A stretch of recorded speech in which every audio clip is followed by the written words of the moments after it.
Vamos a buscar primero de Reyes capítulo 17, los versículos 17 al 24. Estoy buscando, entre otras cosas, explicar de la mayor manera los pasajes que la palabra de Dios nos presenta. En este caso, primero de Reyes, ya habíamos empezado a ver hace 8 días un poco de ello, pero vamos a verlo ahora de esta forma, con el tema de la resurrección de los muertos. Y déjeme comenzar entonces leyendo el primero de Reyes, capítulo 17, versículo 17 al 24. Dice así: tiempo después, el hijo de la mujer se enfermó. Cada día empeoraba y finalmente murió. Entonces ella le dijo a Elías: ¡ay, hombre de Dios!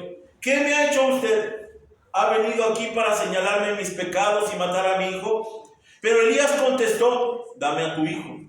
Entonces tomó el cuerpo del niño de los brazos de la madre, lo cargó por las escaleras hasta la habitación donde estaba alojado y lo puso sobre la cama. Después Elías clamó al Señor: oh Señor mi Dios, ¿por qué le has traído desgracia a esta viuda que me abrió su casa al provocar la muerte de su hijo? Entonces Elías se tendió sobre el niño 3 veces y clamó al Señor: oh Señor mi Dios, te ruego que le devuelvas la vida a este niño. El Señor oyó la oración de Elías y la vida volvió al niño y revivió. Entonces Elías bajó al niño de la habitación en el piso de arriba y se lo entregó a su madre. Mira, le dijo, tu hijo vive. Entonces la mujer le dijo a Elías: ahora estoy convencida de que usted es un hombre de Dios y que de verdad el Señor habla por medio de usted. Cuando presento en este noveno tema de los 2 profetas el tema de la resurrección de los muertos, antes de que critique el título, que es obvio porque solo los muertos pueden resucitar, tengo que hacer alusión a esta forma de expresión porque en la historia de la viuda de Sarepta y Elías, la prueba más grande no fue la sequía y el hambre. La prueba más grande fue la muerte. Fue la muerte por causa del pecado, la muerte a la cual todos estamos expuestos. Hace algunos años, los arqueólogos que encontraron o exploraron la tumba del rey Tut, encontraron en estas semillas secas y polvorientas, y cuando las estaban analizando, alguien sugirió: ¿por qué no plantarlas para ver si de verdad, después de miles de años, estaban realmente muertas? Si usted alguna vez tiene la oportunidad de visitar este museo, el Museo del Cairo, allí se pueden observar las plantas de papiro que parecían muertas. Están vivas. Allí se cumple la sentencia que el Señor Jesús y el apóstol Pablo habían dicho que era necesario que la semilla muriera y sembrada en la tierra resucitara o diera vida. Así que cuando nosotros estamos hablando de la resurrección, temo que es un tema en el cual tenemos que entrar, pero explicar correctamente qué es la resurrección, o aún mejor, qué podemos o qué debemos esperar de la resurrección. En tiempos en donde tenemos tantas dudas, hay que mirar lo que nos dice la palabra de Dios. Y quiero primero referirme a la resurrección física de Primero de Reyes 17, porque es una resurrección física, una resurrección material. Y dice primero, en el versículo 17, en su primera frase de Primero de Reyes: tiempo después. No sabemos cuánto tiempo. Ya habíamos visto que Elías había llegado a esa casa y había comenzado un extrañísimo tiempo de prosperidad. Después de que la mujer no tenía nada para comer y estaba dispuesta a juntar unos pocos leños para entonces hacer una última comida y junto con su hijo dejarse morir. Ahora las cosas han cambiado tanto que dice la palabra de Dios que tiempo después de esa provisión feliz en la que nosotros también nos identificamos, porque cuando el Señor empieza a manifestar su misericordia, el Señor empieza a bendecirnos con trabajo, con salud, de pronto decimos: este es el tiempo que yo quisiera que se extendiera, pero no siempre es permanente. Así en el caso de la viuda, vemos cómo la sombra de la tragedia se cernía sobre esa familia feliz. Piense un poco. Hoy, cuando nosotros estamos bien, ¿será que siempre estemos así? Un poco la esperanza del cristiano tiene esta idea de que nosotros no padeceremos. Pero cuando vienen las enfermedades, cuando tenemos las caídas, decimos, sí somos vulnerables, estamos expuestos. Así que sí hay tiempos en donde las cosas pueden cambiar. Aquí en el caso de la viuda, la pregunta que surge es, ¿cuánto puede soportar el pecador sin arrepentimiento ante un Dios santo? ¿Cuánto podemos soportar? Mire, cuando nosotros insistimos en la palabra de Dios tal cual, que es exigente y que es de juicio incluso, no todos lo soportan. Prefieren un lugar en donde prediquen más suave, donde prediquen temas más humanos, de familia, que sean temas no tan profundos, porque no soportamos reconocer que estamos ante la ira de un Dios santo. La mujer estaba feliz, la mujer tenía provisión, la mujer estaba viendo crecer a su hijo y no sabe que se estaba ensombreciendo el panorama y venía la prueba más tremenda por causa del pecado. Así que sí hay consecuencias cuando nosotros no enfrentamos esta realidad. La culpabilidad es justamente lo que vino a demostrar esta tremenda historia. Y hay algunos pasajes que nos demuestran con algunos personajes bíblicos que es un asunto muy común. Por ejemplo, Isaías, en el capítulo 6, versículo 5, encontramos en su gran reunión con el Señor, el Rey de Reyes y Señor de Señores, que Él se mira a sí mismo y se maldice cuando dice de esta manera: entonces dije, todo se ha acabado para mí. Estoy condenado porque soy un pecador. Tengo labios impuros y vivo en medio de un pueblo de labios impuros. Sin embargo, he visto al Rey, el Señor de los ejércitos celestiales. No se puede soportar estar frente a la presencia de Dios sin que haya consecuencias. Así lo mismo le pasó al apóstol Pedro. ¿Se acuerdan? Después de esa pesca milagrosa, después de mirar el poder del Señor en esa barca, dice Lucas 5, cuando Simón Pedro se dio cuenta de lo que había sucedido, cayó de rodillas delante de Jesús y le dijo: Señor, por favor, aléjate de mí, soy un hombre tan pecador. La presencia santa de Dios hace que haya cambios, que haya estragos, y entonces las familias se conmueven porque Dios está demandando algo. Dios quiere todo. Y así entonces es normal cuando esta mujer, la viuda de Sarepta, mira a su hijo muerto, ella no duda en decir en el versículo 18: ¡ay, hombre de Dios! ¿Qué me ha hecho usted? ¿Ha venido aquí para señalarme mis pecados y matar a mi hijo? Ella está consciente de su culpabilidad. Ella está consciente de que no está bien delante de Dios. Aquí aprendemos dos cosas. En primer lugar, que la presencia de Elías era la representación de Dios. Dios está representado en su siervo, en el profeta. Ahora mire, esto no es tan extraordinario. Porque si consideramos que eso es lo que se espera del creyente, cuando usted y yo pisamos un lugar y estamos representando a Dios, se espera que haya conmoción, ¿eh? No que digan: ah, sí, pásale, estamos aquí celebrando. Sino que digan inmediatamente, como luego sucede en muchos casos nuestros, esconden inmediatamente las cosas. Se cuenta la historia de un pastor hace algunos años, el pastor René Zapata.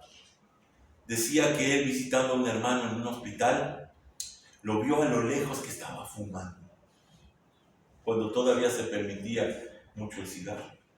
Y entonces dice que se fue acercando, y cuando este hombre vio al hombre que estaba, al pastor que se acercaba, agarró el cigarro y lo metió debajo de las sábanas.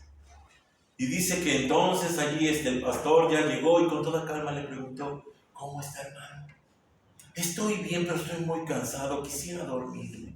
No se preocupe, le dijo el pastor, duérmase, yo aquí lo cuido. El hombre quería que se fuera para que pudiera arreglar este asunto. Y entonces el hombre, ya no pudiendo más, sacó aquello desesperado, y el pastor le dijo: yo sabía, yo lo había visto, pero su pecado no se puede ocultar siempre, no se puede engañar. El hombre de Dios, El que es enviado por el Señor lleva la representación de Dios. ¿Cuántas veces nosotros no hemos tomado conciencia de esto? Que vamos en representación del Señor de señores, el Rey de reyes, y la gente lo reconoce. Nuestro comportamiento debe de estar a la altura. En segundo lugar, la viuda se sabía culpable. ¿De qué? No sé. Pero la viuda sabía de su pecado, y cuando muere su hijo, lo atribuye a que Elías está allí y por lo tanto está allí su Dios. Ella se da cuenta, estoy mal con Dios, pero de que se metieron aquí a la casa. Por eso murió mi hijo. Ahora esto nos enseña una gran lección. Sabemos de nuestra responsabilidad. Podemos aparentar o pretender engañarnos y engañar a las demás personas, pero sabemos lo que debemos a Dios. Hace algún tiempo encontré esta publicación que se lamentaba esta persona y gritaba en medio de lágrimas: Dios mío, ¿pero qué hice para merecer esto? Y en la siguiente sección decía: ya me acordé. Claro, sabemos lo que hemos hecho. Claro que sí, no es nada extraordinario, sabemos de nuestra culpabilidad, por mucho que tratemos de ahogarla, por mucho que tratemos de taparla, la realidad es que está allí. Mira lo que dice Alfred Edersheim, este erudito en costumbres judías, en su libro. Elías debía ser la personificación del poder divino. Lo divino se manifestaría en su realidad y grandeza irresistible, y cualquier cosa o persona que entrara en contacto con él iba a experimentar su presencia para bien o para mal. Así que nosotros somos agradables invitados hasta que de pronto algo sucede con nuestra presencia cuando vamos representando al Señor. Ahora, detengámonos un momento y analicemos.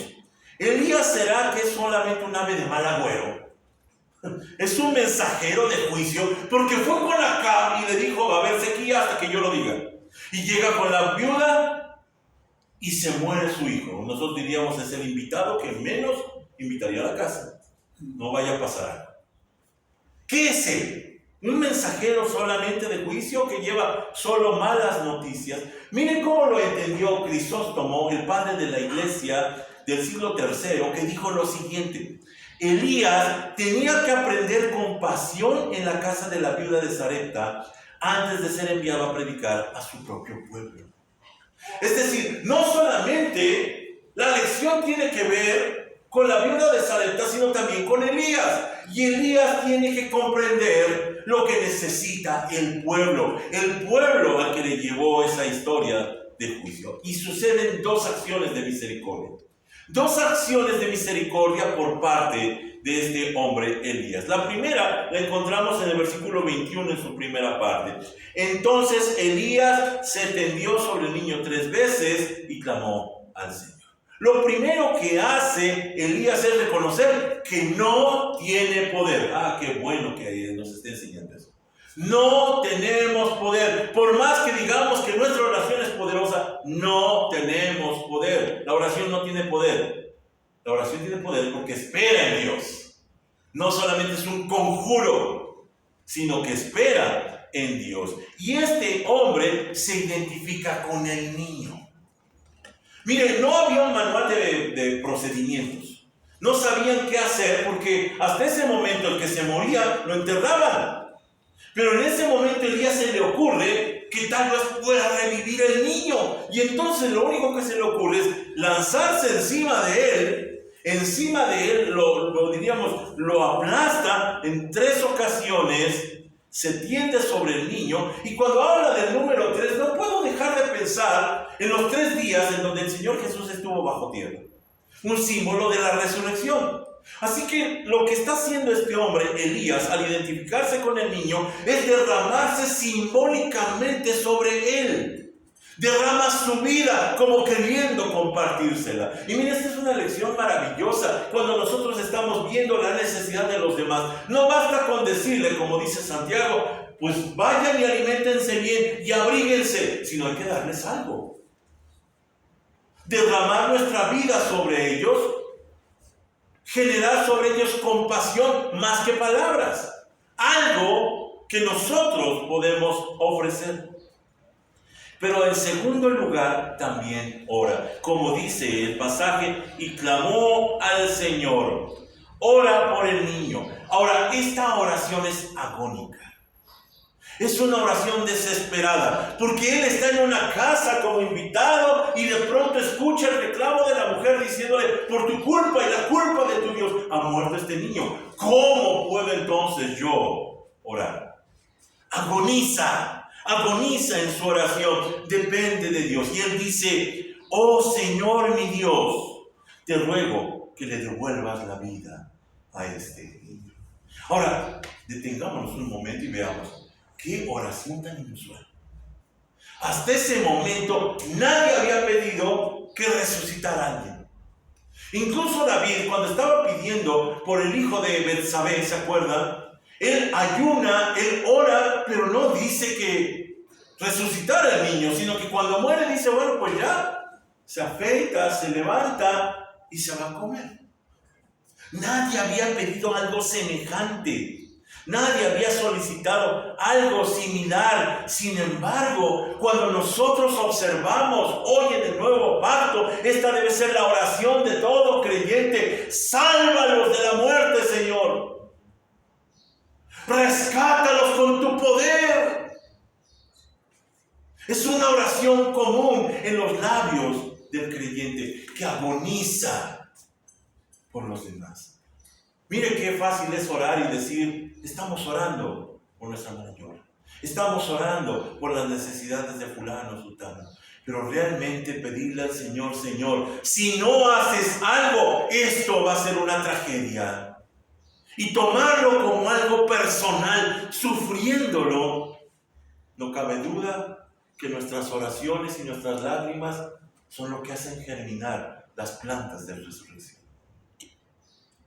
Cuando lo tomamos más que personal, como un asunto que es urgente. Elías lo toma como si fuera su propio hijo y sufre por él, está desesperado y ora para que el Señor rescate de los muertos a este hijo. Aquí aprendemos esta lección que es primordial. Dios no solo es el sustentador de la vida, es el dador de la vida. Ahora, recuerden algo que había yo dicho anteriormente. Más que provisión física, lo que Cristo ofrece es provisión espiritual. Porque aquí el gran problema que tenemos es pensar: claro, lo que necesitamos es salud, lo que necesitamos es economía, lo que necesitamos es trabajo, pero Cristo ofrece algo superior y más grande que eso. No está deteniéndose solamente en los asuntos del sustento de esta vida pasajera, porque Él es el dador de la vida. Había yo insistido en el tema anterior que no se trataba solamente de una prueba de fe. Vamos a ver cómo reacciona esta viuda después de que vea que tiene que sustentar, decíamos hace 8 días, ahora el profeta. O esto de que se muere su hijo, Dios está allí guiñando el ojo diciendo: vamos a ver qué hace. No es una prueba, esto es un asunto de vida o de muerte. Este es un asunto primordial, básico, a lo que nos empuja el Señor para tomar decisiones eternas. Aquí es donde me tomé un poco de tiempo para tratar de ver, bueno, ¿y qué resurrecciones nos presenta la palabra de Dios? Mírense una pequeña lista. 10 resurrecciones, cuando menos, que nos presenta la palabra de Dios. En primer lugar, sorprendentemente, está el hijo de la viuda de Sarepta. Este caso, el hijo de la viuda de Sarepta. En segundo lugar estuvo el hijo de la Sunamita, ahora resucitado por Eliseo, el sucesor de Elías. En tercer lugar está el que tocó la tumba de Eliseo cuando iban escapando después de unos ataques ahí de los enemigos. Cuarto lugar, ya en el Nuevo Testamento, el hijo de la viuda de Naín, resucitado por el Señor. También la hija de Jairo. Lázaro en sexto lugar. En séptimo lugar, varias personas cuando murió Cristo, lo dice Mateo. Y en octavo lugar encontramos a Tabita o Dorcas, que fue resucitada por Pedro, Eutico por el apóstol Pablo, y por supuesto dejé para el final al representante de la verdadera resurrección, el Señor Jesucristo. 10 resurrecciones, pero aquí lo que es sorprendente es que la primera vez que se habla de resurrección no es dentro del territorio de Israel, es en el extranjero.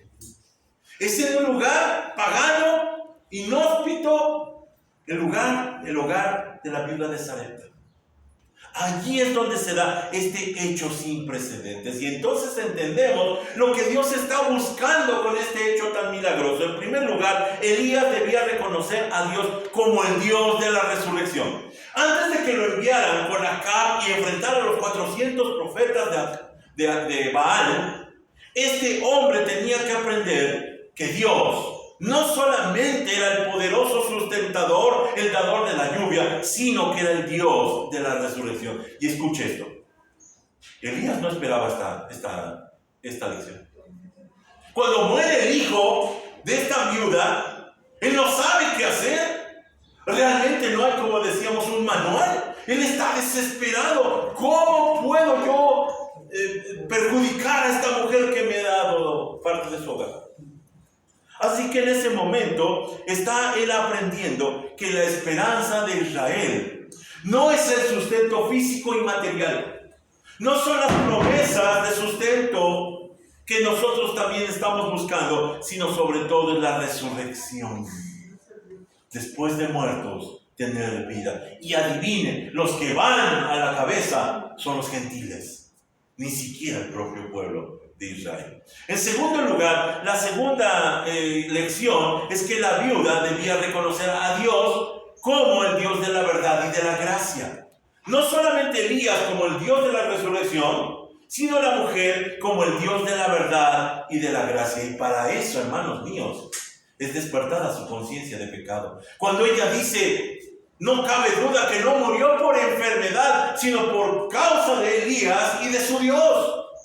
Ella se da cuenta, no se trata solamente de tener el sustento diario, sino que hay una transformación total de la persona.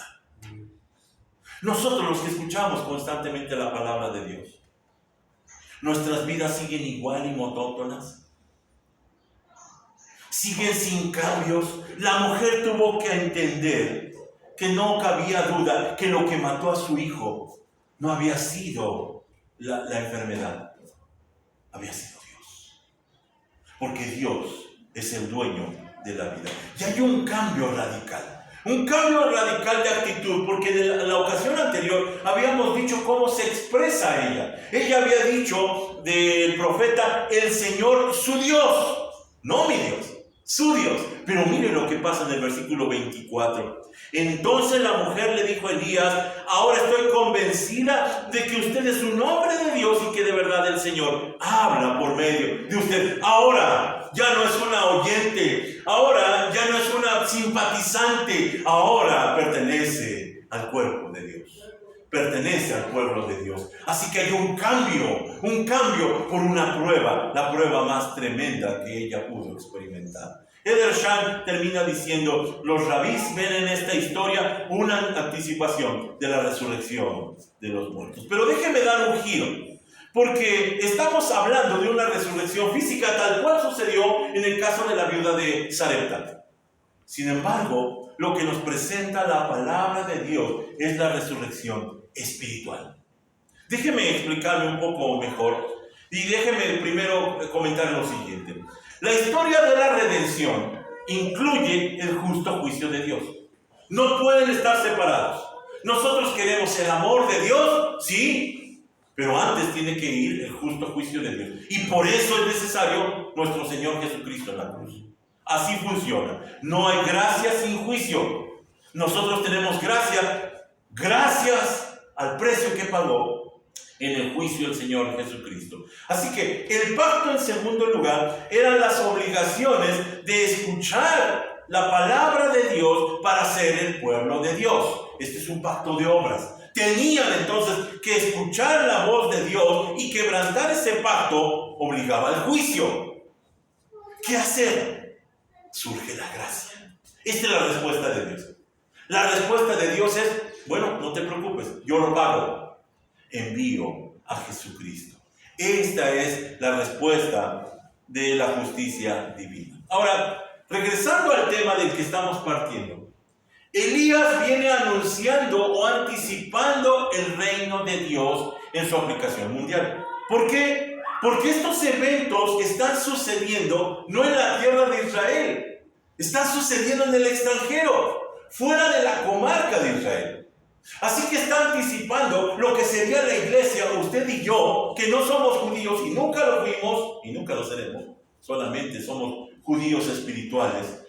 Porque viene buscándonos a nosotros. Y aquí es donde se une de manera maravillosa con el otro profeta, el que fue llamado el segundo Elías o el postrer Elías, Juan el Bautista. Juan el Bautista, que tiene ese mensaje, el mensaje del reino de Dios, y que viene siendo proclamado por medio de una señal de la resurrección espiritual: el bautismo.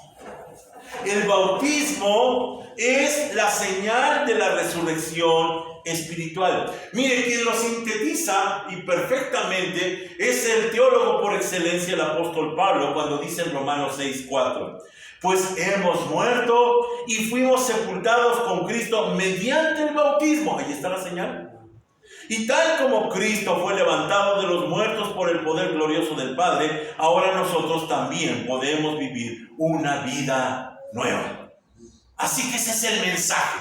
Lo que había hecho Elías en el pasado, ahora lo vemos reflejado en un acto simbólico: el bautismo. Cuando usted y yo bajamos a las aguas de la muerte, como dice ese canto, y resucitamos simbólicamente a una vida nueva, una vida en Jesucristo. Ahora, el requisito es interesante. El requisito de Juan el Bautista para el bautismo era el arrepentimiento.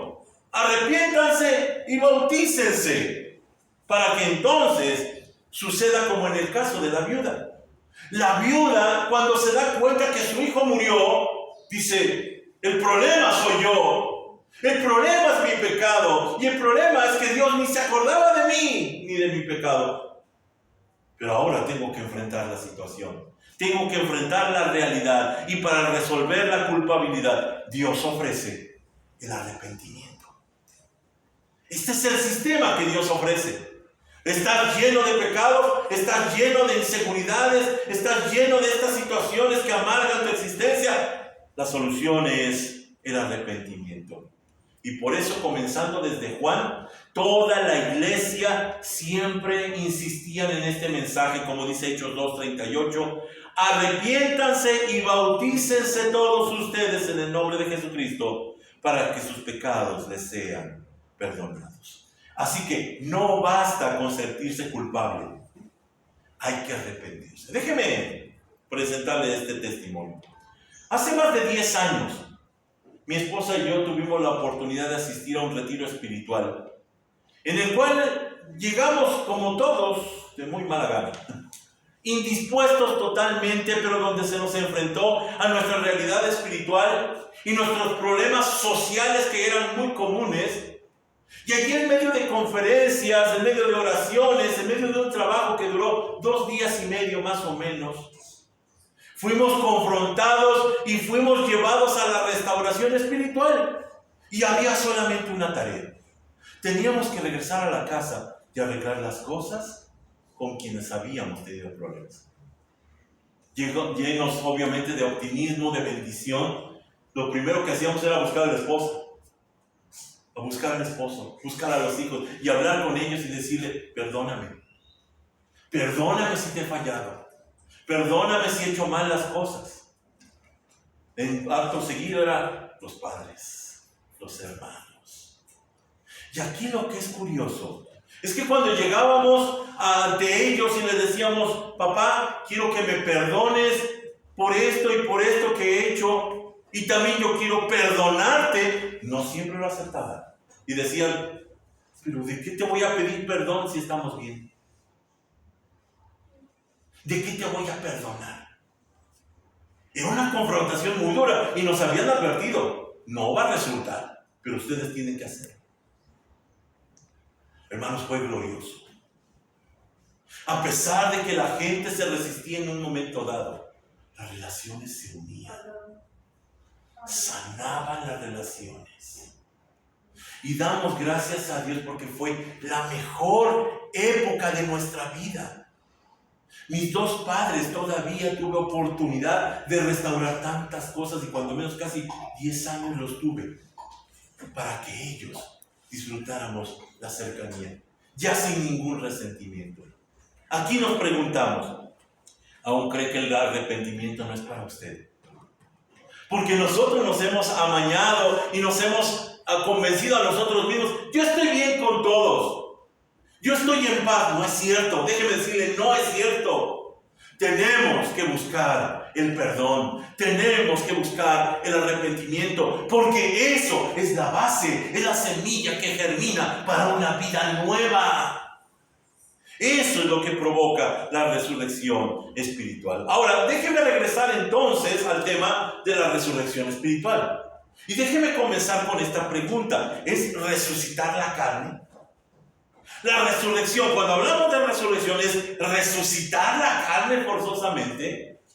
¿A qué tipo de resurrección se refiere? Mire, yo temo mucho que muchos están en esta discusión. Las iglesias incluso se pueden dividir por causa de este malentendido, en donde el apóstol Pablo en 1 Corintios 15 dice claramente que un cuerpo es un cuerpo natural, material, y otro cuerpo totalmente distinto es un cuerpo espiritual. Y sobre todo se me hace imposible que no vean el versículo 50 que dice: lo que les digo, amados hermanos, es que nuestros cuerpos físicos no pueden heredar el reino de Dios. Estos cuerpos que mueren no pueden heredar lo que durará para siempre. Miren qué lamentable situación, justo en este momento. Apenas tiene 1 o 2 días que salió esta publicación del hermano Miguel Núñez. Hasta el momento había yo escuchado cosas muy favorables, pero él está en contra de la cremación. Su argumento, que solo la basura se quema. Y si este tabernáculo que Dios nos dio, dice él, si este templo que Dios nos dio lo consideramos basura, entonces quemémoslo. Ahora no termina ahí el argumento solamente, sino que dice, para colmo, se va a reutilizar. ¿De qué está hablando el hermano? ¿Qué tipo de resurrección tiene en mente? ¿Se dan cuenta? Tiene en mente una resurrección física. La resurrección espiritual es la que nos presenta la palabra de Dios, porque este miopismo que ahora se tiene impide ver el valor de la realidad espiritual. Escuche esto, la carne no puede ser mejorada. No podemos mejorar esto que somos. Por eso dice Isaías 64:6, estamos todos infectados por el pecado y somos impuros cuando mostramos nuestros actos de justicia. No son más que trapos sucios. No se puede mejorar la carne. Por eso el antiguo pacto ya no sirve con las personas que vivimos en el nuevo pacto, porque el antiguo pacto era el pacto de las obras, el pacto del esfuerzo, el pacto en donde teníamos que luchar por ser mejores. Ahora en Cristo, en el nuevo pacto, ya somos todo por Cristo. Ya no necesitamos mejorar absolutamente nada. La carne, este cuerpo que nos reviste, no se puede mejorar. Aquel movimiento de santidad en donde John Wesley insistió a finales de 1800, aquella idea que se tiene de que tenemos que luchar para que este cuerpo pueda mejorar y santificarse, es un mito. Sin duda alguna, tenemos que reconocer que el antiguo pacto era para el viejo hombre, para el hombre que tenía que ser controlado, obligado. Pero ese hombre, escuche, murió en la cruz junto con Jesucristo. Ese hombre murió en la cruz junto con Jesucristo, y por eso el apóstol Pablo dice en Gálatas 2:20, ya no vivo yo, sino que Cristo vive en mí. Este cuerpo ha sido desarmado, ha sido inutilizado por medio de la cruz de Cristo. Así que Dios busca resucitarnos espiritualmente, pero ¿sabe qué exige para la carne? Una cruz. Él dijo en Mateo 16:24, léalo conmigo en voz alta. Entonces Jesús dijo a sus discípulos: si alguno quiere venir en pos de mí, niéguese a sí mismo y tome su cruz y sígame. ¿Sabe para qué es la cruz? Para nuestro cuerpo. No tiene remedio la carne. No luche por mejorarla. Estos mensajes que ahora existen en la iglesia de autosuperación, de fortaleza, no son más que mitos y cosas que no dice la palabra del Señor. La carne, el viejo hombre, Adán debe ser muerto porque no tiene remedio. Hermanos míos, nuestra naturaleza humana no tiene remedio. Por eso necesitamos una cruz todos los días. Cada día nuestra carne debe ser sacrificada. Lea conmigo lo que dice Romanos 12, 1 al 2. Y vea la estrategia del apóstol Pablo para explicar esto que estamos diciendo. Dice: por lo tanto, amados hermanos, les ruego que entreguen su cuerpo a Dios por todo lo que Él ha hecho a favor de ustedes, que sea un sacrificio vivo y santo, la clase de sacrificio que a Él le agrada. Esa es la verdadera forma de adorarlo. No imiten las conductas ni las costumbres de este mundo, más bien dejen que Dios los transforme en personas nuevas al cambiarles la manera de pensar. Entonces aprenderán a conocer la voluntad de Dios para ustedes, la cual es buena, agradable y perfecta. Escuche, le pregunto, ¿Dios está interesado en su comodidad, en la comodidad de su carne? ¿Dios de verdad está preocupado porque usted sane? Cuando nuestro cuerpo se empieza a desgastar, es un plan de Dios.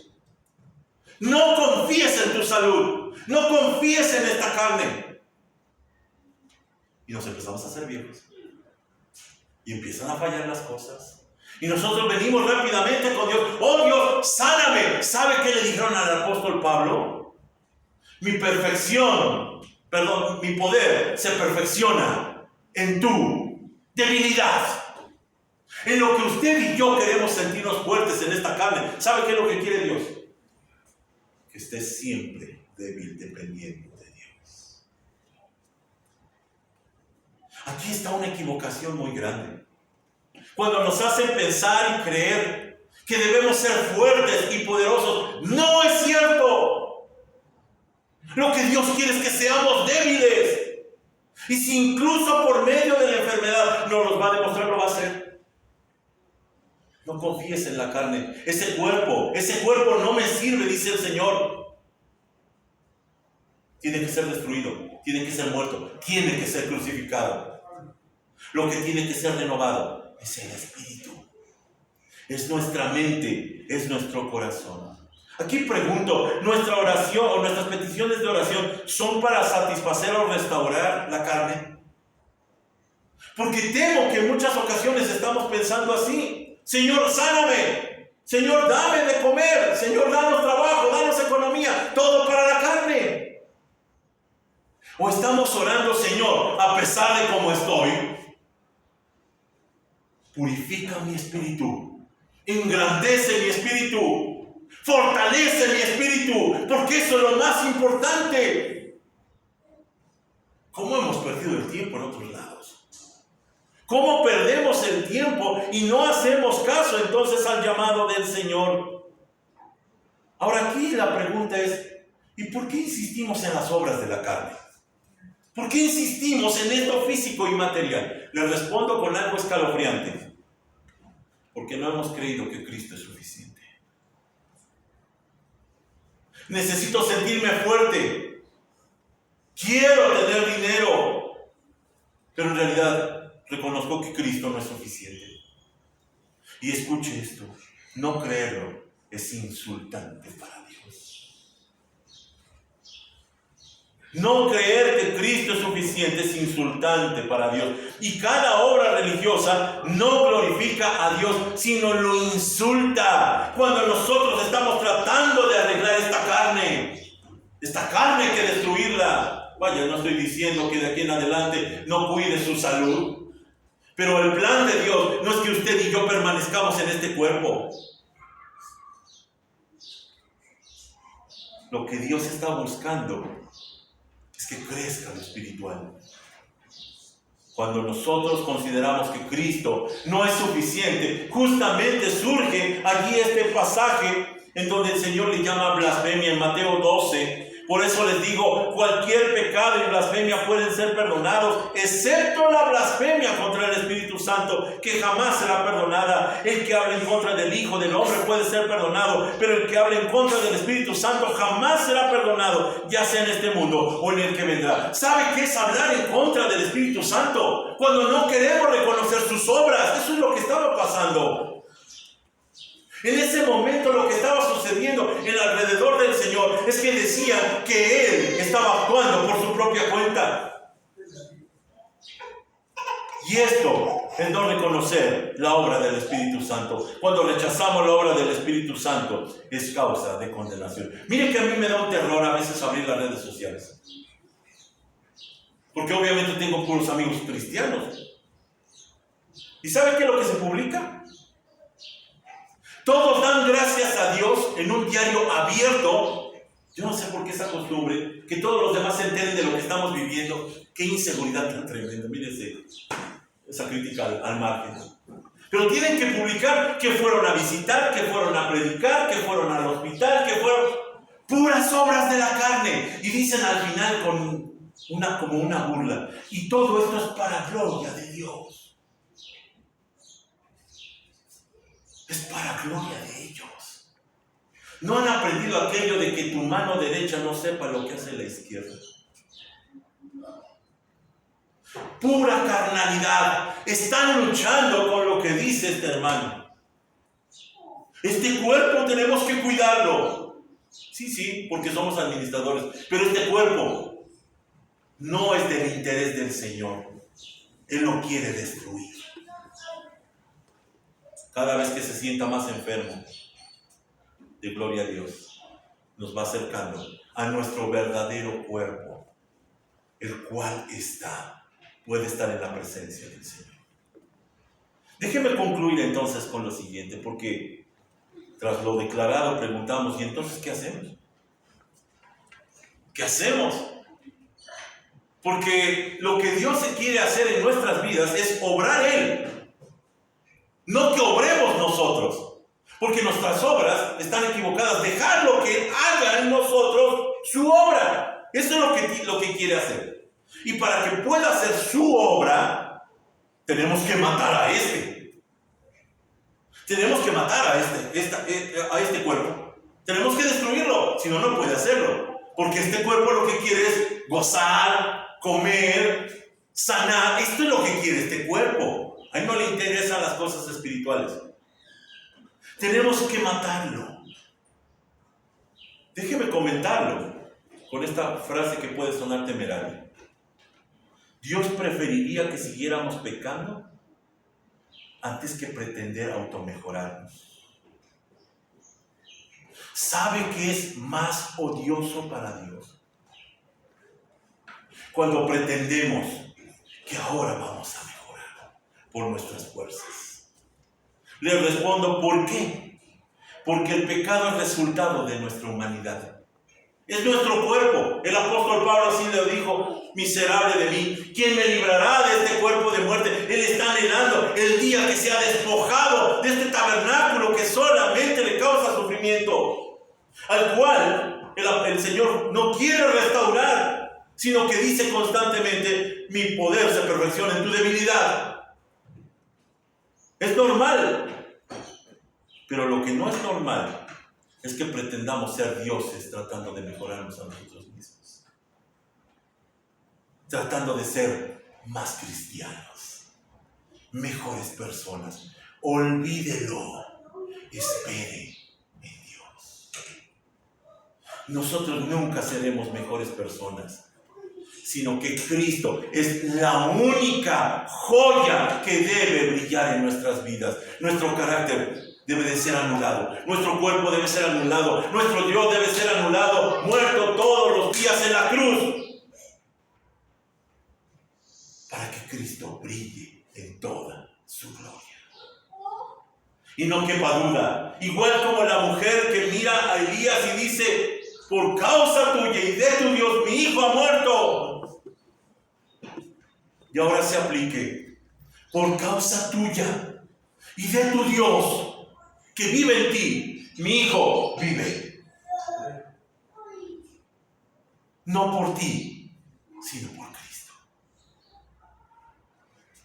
Negarnos a nosotros mismos es negarnos a confiar en lo que hacemos y en lo que somos sin Cristo. Si Cristo no está de por medio en lo que hacemos, toda obra es mala y perversa. Antes de correr y hacer lo que queremos de hacer, o lo que decimos que debemos hacer, antes tenemos que estar en Cristo. Y yo solamente sé de una manera de estar en Cristo: cuando estamos absortos en la oración y en la lectura. Ese momento neutraliza todo lo demás. Calma el hiperactivismo, desarma la carne, genera que lo que hagamos venga de parte de Dios. Padre, te pedimos entonces que tu misericordia nos haga entender esto, porque estamos tan llenos de ideas, Señor, en donde pretendemos mejorar lo que tú nunca tuviste de plan mejorar. Deja entonces, Señor, que sea tu Espíritu el que tome control absoluto, total de nuestra mente, para que nuestro espíritu sea fortalecido en lugar de nuestra carne. Te agradecemos por este cuerpo que nos diste para esta tierra, pero no dejes que nos situemos y nos esperancemos en él, como si fuera un plan secundario el continuar utilizándolo. Señor, haznos crecer en sabiduría. Haznos entender, Señor, que estás trabajando en nosotros. Te pedimos, Padre, que entonces nos lleves a una conciencia distinta, en donde ofreciendo diariamente nuestro cuerpo en sacrificio espiritual, podamos crecer en el entendimiento, en donde tú, Señor, manifiestas tu sabiduría por medio de Cristo. Que Cristo sea en nosotros, para que podamos referirlo al mundo. Padre, te agradecemos por tu palabra. Te pedimos que nos enseñes más. Oramos en el nombre de Jesús. Amén.